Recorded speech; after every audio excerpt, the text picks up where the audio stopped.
Salut les amis, nouvelle vidéo et une vidéo que j'attends de faire depuis longtemps. Vous le voyez peut-être, ce qu'il y a juste ici sur le bureau, ce sont des composants informatiques.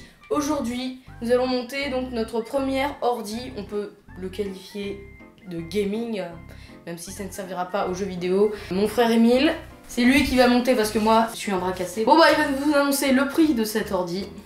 Bah, il revient à peu près à 1000 € quand on compte tous les composants qu'on a achetés. Comme processeur, nous avons un AMD Ryzen 7 2700X, donc avec une fréquence de 3,7 GHz. D'ailleurs, AMD, le virement s'il vous plaît. Donc au maximum, il peut aller à 4,3 GHz, ce qui est énorme pour un processeur. Et c'est bien suffisant, c'est pour ça qu'on a pris ça.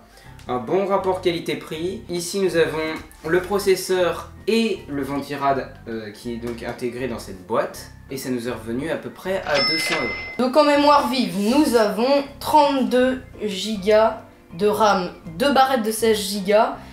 Donc c'est des DDR4 Vengeance LPX Corsair. Avec une fréquence de 3200 MHz. Le prix, ça devait être aux alentours de 200 € aussi. Je dirais 180 €. La carte graphique, donc pour les gamers, c'est un des composants les plus importants pour le PC. Donc c'est une carte graphique Nvidia Gigabit GeForce GTX 1660. On a opté pour Nvidia parce que les AMD demandent plus de ressources, donc un boîtier d'alimentation avec une plus haute puissance. Elle a 6 Go de RAM, ce qui est bien suffisant pour une carte graphique. Et 2 ventilateurs. Donc la tour on l'a pas achetée, elle date de 2005, donc elle est Samsung, donc elle est pas mal. Un lecteur graveur qui est intégré, c'est plutôt intéressant. On l'a pas acheté mais il va assurer le coup pour notre voilà. PC. Et durant le montage, donc, vous allez pouvoir voir que nous avons une carte Wi-Fi également et un boîtier d'alimentation que nous avions déjà et qui était à l'intérieur de cette tour. Un élément qui est des plus importants, c'est-à-dire la carte mère. On a opté pour une Asus TUF Gaming B450M. Pourquoi? Parce que la norme B450 permet des performances élevées. En plus, elle est compatible avec AMD, vous pouvez voir. Asus, le virement. Voilà, et puis si AMD veut participer aussi. Là où nous allons stocker nos fichiers, c'est un SSD. Donc il permet d'aller beaucoup plus rapidement que les disques durs. En plus avec la norme M.2. Et on l'a choisi à 1 Tb, 1 Teraoctet, qui équivaut à 1000 Go. C'est donc énorme. Et je pense que ça nous suffira largement. Donc nous avons fait le tour de tous les composants que nous allons intégrer à la tour, donc au boîtier PC. Et on va vous expliquer maintenant les composants externes. Les périphériques externes qui vont nous permettre de manipuler l'outil. Un clavier Asus, on n'a pas oublié le virement, merci. Ainsi qu'une souris, donc sans fil. Qui marcheront avec des piles, voilà, pour information. Donc ce qui prend le plus de place, c'est-à-dire 2 écrans Samsung, donc 2 moniteurs LED, donc c'est du 24 pouces et avec une résolution Full HD bien évidemment, sinon ce serait une qualité pourrie. Et donc nous en avons pris 2 pour plus de facilité de lecture. Voilà, pour emporter des fichiers sur notre montage vidéo. On a également prévu 2 petites enceintes pour le son, voilà. Donc on va peut-être commencer à la partie un peu pratique. C'est-à-dire le montage, on y passe tout de suite. Là vous vous dites, mais qu'est-ce qu'ils attendent?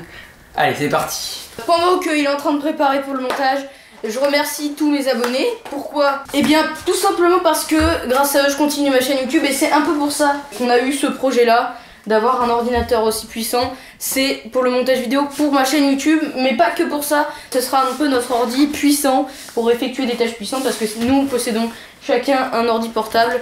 Donc on utilisera principalement cet ordi pour le montage vidéo. Voilà, vous savez tout. On se retrouve tout de suite pour le montage du PC. C'est un moment qu'on attend depuis plusieurs mois. On est content de partager ça avec vous. J'aimerais voir notre joie à la fin de la vidéo maintenant.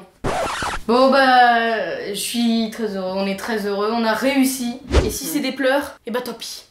Parce que nous, on aimerait être joyeux à la fin.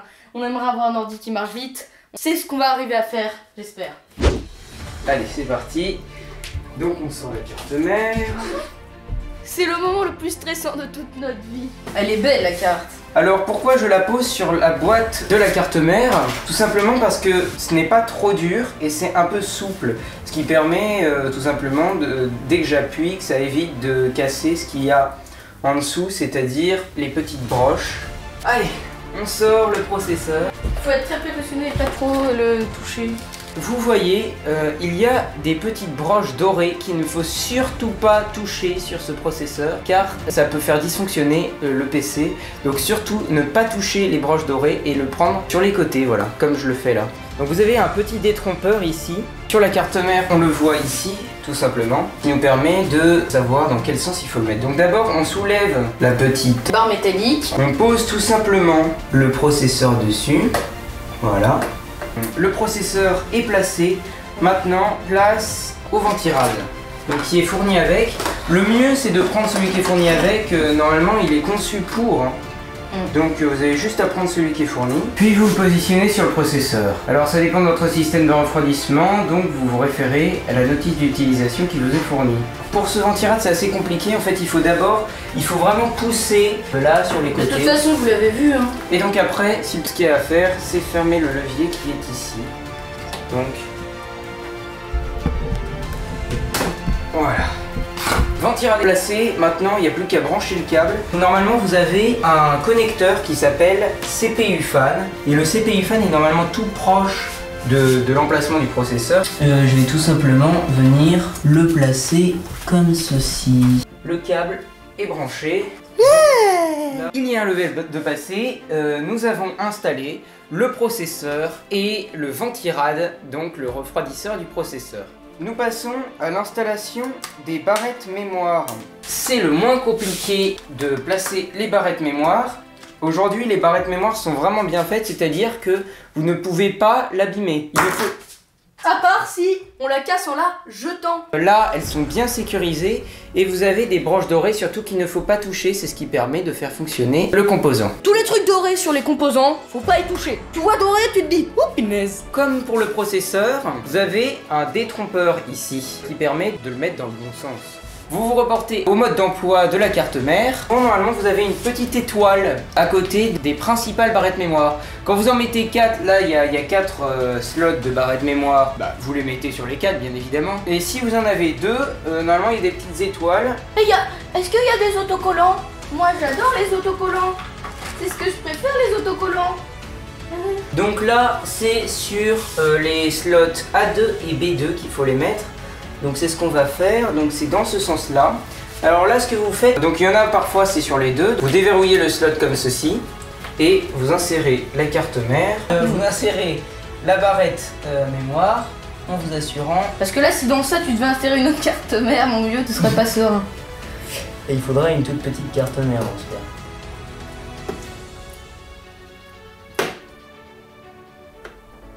Et voilà, et normalement, il se verrouille automatiquement tout seul. Donc vous appuyez d'abord du côté où il ne se verrouille pas, et puis vous appuyez de l'autre côté. Donc vous faites bien attention à faire ceci dans ce sens-là. D'abord du côté où il ne se verrouille pas, puis de l'autre côté. Donc deuxième barrette mémoire, donc je vous passe les détails. Hein. C'est exactement le même procédé. En fait, je sais pas exactement à quoi je sers moi. Hein. La mémoire est installée, et bien maintenant nous allons placer la carte mère avec le processeur ventirad et la mémoire vive dans le boîtier. C'est parti. Alors on va essayer d'avoir un bon cable management, c'est-à-dire de bien s'organiser, de pas avoir des fils de partout et de plus en sortir. Donc pour ça nous avons des petits fils métalliques à notre disposition pour brancher les fils sur le boîtier. Le boîtier est pas ouf, il date de 2005 mais il fera totalement l'affaire. Ok, alors pour l'installation de la carte mère, normalement sur le boîtier vous avez déjà des vis qui sont directement mises dans les pas de vis. Donc vous avez juste à récupérer les vis dans les pas de vis. D'abord, prenez cet élément là, il va permettre d'éviter qu'il y ait des trous partout à l'extérieur du boîtier, et qui permet que ce soit bien organisé. C'est pour les USB, la souris. Vous avez également des prises pour le micro. Pour plein de choses. En fait c'est pour les câbles que vous avez sur un ordinateur classique en fait. Vous avez juste à le mettre au fond du boîtier, et normalement, il faut juste que vous ayez un petit clic. tout est mis. On passe maintenant à l'installation de la carte mère. On la prend bien précautionneusement et on va la poser. Alors là, il y a un peu beaucoup de choses à l'intérieur de ce boîtier. Alors c'est assez compliqué. Je tiens à préciser qu'on a oublié de vous présenter la clé USB, le licence Windows 10. C'est le seul truc qu'on a eu d'occasion et non neuf. Bah si, c'est neuf. Ça peut pas être d'occasion. Et donc on l'a eu également neuf mais à un prix d'occasion, donc on ne sait pas exactement si ça va marcher. Voilà, c'était pour la petite parenthèse. On retourne à ce qui vous intéresse. Donc maintenant il y a juste à visser. Donc là on a besoin d'un tournevis, c'est pas des vis qui se vissent à la main. Donc on utilise un système en croix. On part d'un côté pour aller de l'autre côté en diagonale pour éviter que la carte mère ploie. On visse petit à petit.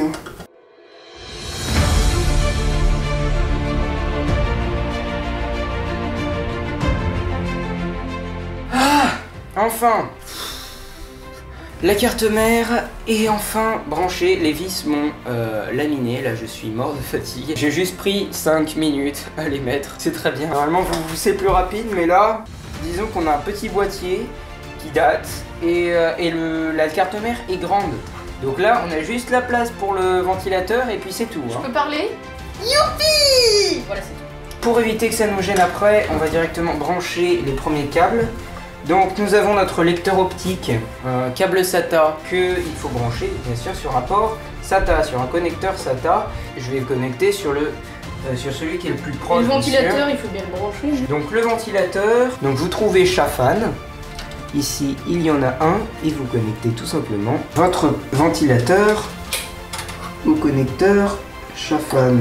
En fait c'est un cache-cache hein. C'est super ça. C'est un cache-cache. Audio, donc la prise audio, normalement il y a tout simplement à trouver AAFP. Où est-ce que tu te caches? Audio. Donc ça c'est pour le connecteur jack à la façade du PC. Il y a toujours un détrompeur. Vous avez tout simplement à regarder là où il n'y a pas de trou. Donc ensuite nous avons un connecteur USB 2.0. Ça c'est facile. Hein. Là l'USB 2.0 c'est tout simplement lorsque vous avez écrit USB et que le connecteur ressemble à votre câble USB. Vous voyez qu'il y a un trou qui manque. Et là vous visualisez et vous placez. C'est du sport hein. C'est du sport de faire ça. Hein. Même moi qui regarde, je suis. Ça vous intéresse peut-être pas en fait. Alors faites attention parce que les fournisseurs de cartes mère, si vous avez par exemple 6 USB à la façade pour un seul câble, cette carte mère ne convient pas car elle peut supporter sur un connecteur que 4 ports USB. Ensuite, nous avons tout ce qui concerne l'allumage, les lumières, toutes les nomenclatures vers le bas du boîtier. On a installé la carte mère, pour l'instant les câblages c'est ok. On va passer au montage de la carte graphique. C'est assez simple, hein. Il y a juste à ouvrir le petit truc qui verrouille. On enlève. Après il faudra faire le cable management, ce sera le plus agaçant on va dire.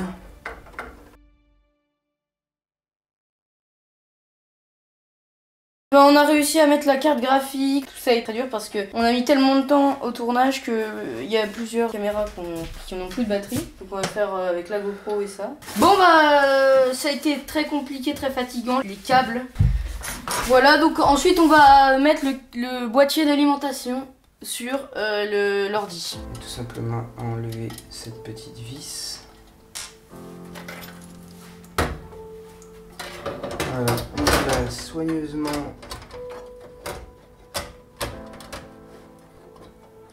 le boîtier d'alimentation ici. On va visser. Mince, je me suis trompé de sens. Emile, le boîtier d'alimentation, il est bon? Il est branché, maintenant il faut brancher les câbles.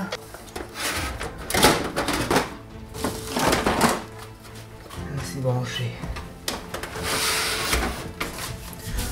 Ensuite, il m'en manque un. Non mais je peux pas alimenter la carte graphique là, c'est problématique. Ça m'énerve. Tu vois ça, c'est pas le bon truc, c'est pas le bon truc. C'est chiant. Ça existe plus ça.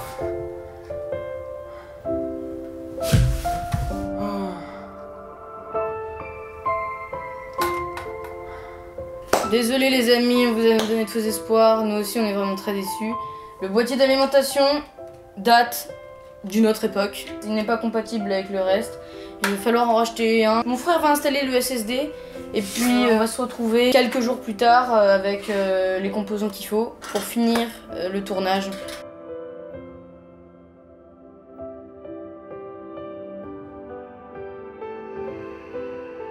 Nous voici de retour au bout de presque 2 semaines quasiment. Nous avons commandé Un nouveau boîtier d'alimentation Mars Gaming avec 750 watts avec une performance de 85% et plus. Nous avons pris quelque chose qui est très bien, c'est que ce boîtier d'alimentation est modulaire, donc on peut mettre seulement les câbles qu'on veut, on peut mettre de nouveaux câbles. C'est reparti pour un tour, le montage et ensuite la vérification de voir si ça marche ou pas. C'est parti. Donc on est parti pour monter le boîtier d'alimentation sur la tour. Regardez-moi ça, il est ultra silencieux, ça c'est génial. On va mettre le boîtier dans le boîtier. On va mettre le boîtier d'alimentation dans la tour. Il faut suivre un petit peu le sens, là où il faut brancher la prise de courant bien évidemment en direction du dos de la tour. Et après, en fonction de la place, généralement, le ventilateur est vers le bas, ou ça dépend, parfois il est vers le dos de la tour. Il n'y a plus qu'à installer le boîtier d'alimentation dans la tour. Faisons attention à ce que les pas de vis présents coïncident avec les trous. Ensuite, tout ce que nous avons à faire, et ça c'est très étrange, il y a juste à visser le boîtier d'alimentation dans la tour. On va ouvrir la tour de l'autre côté pour pouvoir faire notre petit câble management. Ce câble-ci, je le fais passer derrière. Le premier câble 24 pins, on le branche avec le connecteur 24 pins tout simplement. Le câble 4 plus 4 pins, on le branche avec son connecteur. Ça fonctionne mieux que la dernière fois en tout cas. Comme c'est modulaire, on va pouvoir ajouter que ce dont nous avons besoin. Pour alimenter la carte graphique, on a besoin d'un 6 pins ou d'un 4 plus 2 pins. Et là, dans ce cas, c'est un 4 plus 2 pins qu'il va falloir emboîter. Alors, on branche. Il faut ensuite relier le câble branché à présent à la carte graphique au boîtier d'alimentation. Et donc ici, il faut le relier au connecteur rouge. Ensuite, il faut alimenter le lecteur graveur.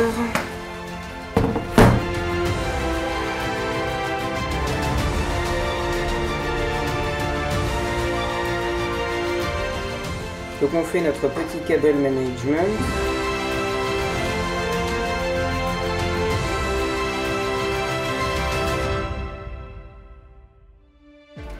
Alors nous allons passer à quoi mon cher Émile? Eh bien, ce que je vais faire, c'est que je vais refermer derrière, parce que si ça va bien fermer, parce que là on a un gros câble qui passe par derrière. Voilà, c'est parfait. Voici notre petit câble management, ça rend pas grand chose. Ensuite, tout ce qu'il nous reste à faire, c'est à installer la carte Wi-Fi et Bluetooth, parce qu'elle fait les deux. De la marque Zituode. On installe la carte Wi-Fi de la même manière que la carte graphique, en s'assurant que les petites broches dorées du dessous coïncident avec le connecteur PCI Express. On visse la carte Wi-Fi avec la tour.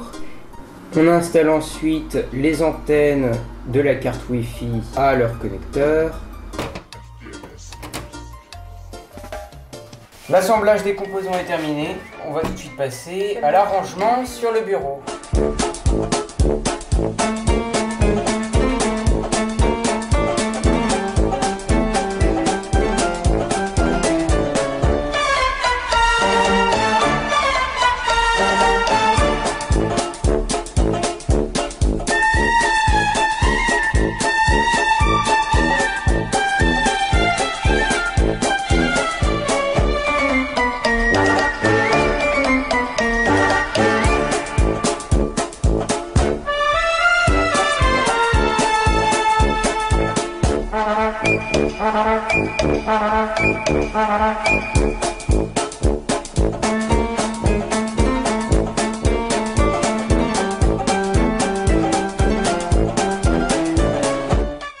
Les amis, il est en train de se passer quelque chose d'incroyable.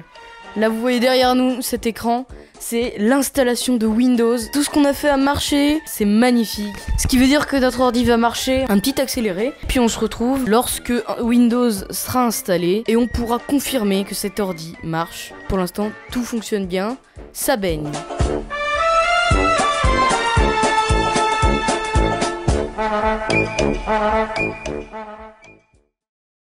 Bon bah, je suis très heureux, on est très heureux, on a réussi. Ouais. D'ailleurs vous pouvez le voir. On a réussi. Vous pouvez le voir juste là, l'écran Voilà. d'accueil Windows 10. Notre voilà. ordi fonctionne, il fonctionne parfaitement et on est vraiment.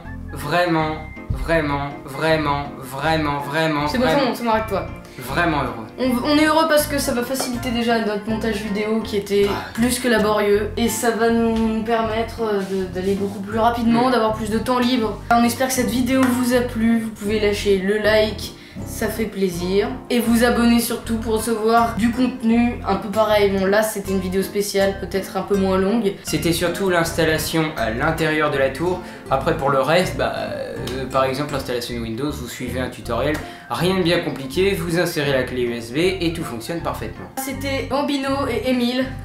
Ou Émile et Bambino. Ou Émile et Bambino. Merci. Salut les amis.